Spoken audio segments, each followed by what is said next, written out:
Ayan oh. Nag-a-alarm siya na ganyan. Kapag lumalambot po yung gulong nyo, nag-a-alarm din po siya na ganyan. Ayan, nagwa-warning po. Sabi niya, nawala daw po yung gulong. Pero hindi naman po nawala.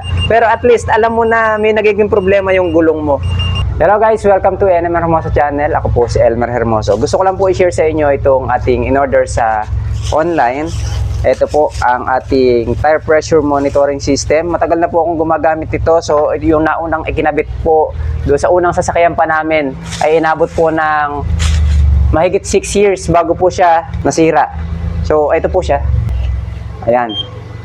Hindi po ang meron pong gulong na ayaw na pong masense kahit palitan ko po ng battery. So umorder na po ako ng bago kasi napakalaking tulong po nito sa ating mga merong sasakyan kasi hindi nyo po madadrive ng flat yung gulong nyo. Pagka po sumingaw yung gulong, malalaman nyo agad kasi magwa-warning po ito. Pati po do sa temperature ng gulong nyo, malalaman nyo po pagka over temperature na at baka sumabog na po ang gulong nyo. Meron po siyang feature na ganun dito sa ating tire pressure monitoring system.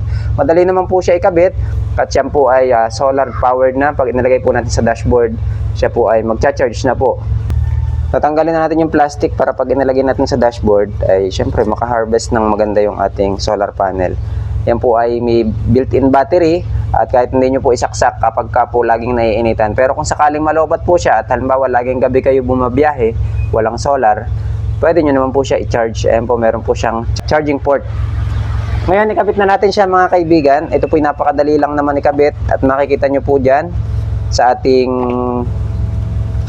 mga panglagay. Ito po yung ating sensor sa ating gulong. Nakaslagay po ay FR-FL. Ibig sabihin po front right at tapos front left. Tapos po, ito naman po sa kabila, RR tsaka RL. Ibig sabihin rear right at tsaka rear left. So ikabit na natin. So buhay po yung makina ng ating sasakyan, medyo maingay ng konti. Pero nandito po tayo sa left na front. Kaya ilalagay po natin ni FL, front left, para po ma-i-record niya ng maganda doon sa ating monitor. Kasi pag balik-balik po ang lagay nyo nito, hindi nyo rin madedetect kung aling gulong yung sira. Kabit na natin, parang taklob ng pito lang naman po yan. Maganda po dito, hindi na kayo laging magpapacheck ng gulong. Hindi kagaya pagka walang kayong monitoring system na ganito, di lagi kayo nagpapacheck kasi hindi nyo sigurado kung baka malambot ang gulong ko, bibiyahe ako ng malayo. Di ito, hindi mo na kailangan magpacheck kasi lagi ka nang may pan-check. Hindi ka nadadaan sa gasolinahan. Yung ibinili nyo po nito ay mababawi nyo rin po dahil po hindi na kayo babayad palagi. Ayan, front left, doon tayo sa hulihan naman.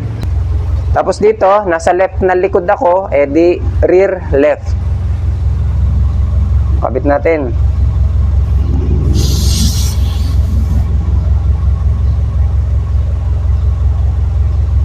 Okay, pag nahigpitan natin, meron po yung kasamang nut na pang lock, ilalak lang po natin. May kasama na rin siyang pang ikot, ito, pang pihit. Ayan. Ito po yung pang lock para hindi madali kalasin, kasi baka para hindi malalaglag. Kung mapapansin nyo guys, dito sa unahan ay 2.1 bar at saka 2.2 bar. At tapos ang temperature natin is 31. Ayan, nandun sa side. So itong kabila, 0 pa kasi hindi pa nakakabit. So ikakabit ko lang.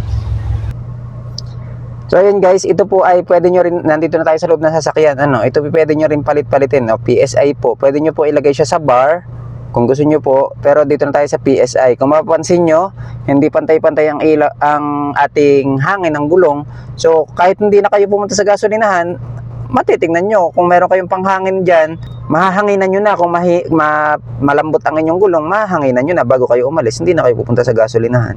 So ayan, nakikita natin sa PSI, 31 yung ating left and right, left front at left rear. So okay naman siya, ito ang ating recommended PSI sa ating unahan ay 34. So medyo matigas yung unahan natin na kanan at malambot naman yung ating hulihan. Ito po pagka ito nakakaramdam na lumalambot po yung gulong natin, ay ito po yung nagwa-warning.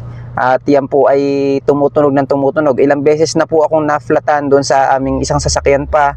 At pagka po na-flat ay hindi ko po siya nai-running flat kasi napakaganda po nito dahil hindi nga po siya mararaning flat dahil nagwa-warning po siya. Pagka nakaramdam kayo na nagwa-warning na siya, so itabi mo na para hindi ka na po makapag-running flat at hindi masira ang inyo pong mga mags. Kung mapapansin natin dito sa left na rear, 32 po yung ating PSI. So, pagka po yan ay lumalambot, bababa po yan, yung PSI na yan, at magwa-warning po yan. So, kung sakali naman po na nanakaw yung gulong natin bigla nang hindi po naman natin nang umaandar, ninakaw yung gulong natin. Pero imposible naman po mangyari. Pero bibigyan ko lang po kayo ng sample kung paano po ang ginagawa niyan pagka nakakaramdam po siya ng flat or pagka nag-over temperature. Ito po yan, tatanggalin ko po ito ha. Papadinig ko lang po sa inyo yung alarm niya pagka lumalambot. Ayan, dito tinanggal ko po. Masesense niya, mawawala itong gulong na to. May delay lang po siya na konti, pero ayan nag-a-alarm siya na ganyan. Kapag lumalambot po yung gulong nyo, nag-a-alarm din po siya na ganyan. Ayan, nagwa-warning po. Sabi niya, nawala daw po yung gulong. Pero hindi naman po nawala. Pero at least, alam mo na may nagiging problema yung gulong mo. Kaya, kahit nakasakay ka, komportable ka, at ikaw ay, alam mo na okay yung gulong mo kapag meron ka nito. Kasi lagi kang mapapatingin dyan, makikita mo kung lumalambot yung gulong mo, or umiinit yung gulong mo, hindi ka masyadong mag-aalala. Kahit hindi mo na mayat maya silipin, lalo kung bumabiyahe ka. Tapos after natin nakabit, so ayan na ulit, nadedetect na ulit niya yung ating gulong. So pagka nakakadetect siya ng liwanag, iilaw po dyan, may iilaw dyan na yung parang yung sa solar, yung araw. Kaya tingnan natin.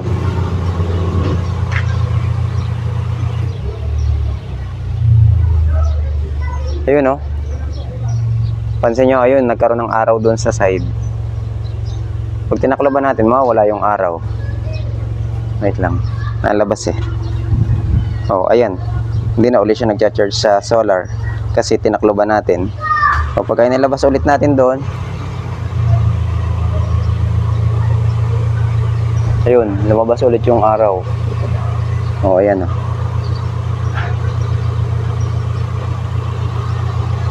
Yan po ang ating pressure ng gulong, 31 PSI tsaka 34-28. So ngayon, kailangan ko magbawas ng konti doon sa 34 at kailangan ko magdagdag dito sa 28. Dagdagan ko lang ng hangin. So hindi ko na kailangan pumunta sa mga vulcanizing. May panghangin naman po ako dito sa bahay. Napakalaking tulong po nito sa mga nagdadrive, lalo mga nagdadrive ng long drive or kahit hindi po long drive, napakalaking tulong po nito. So ngayon, i-charge ko muna po yan at nasa loob po tayo ng garahe. Hindi po nakakapag-charge dahil wala naman pong araw dito sa loob ng garahe.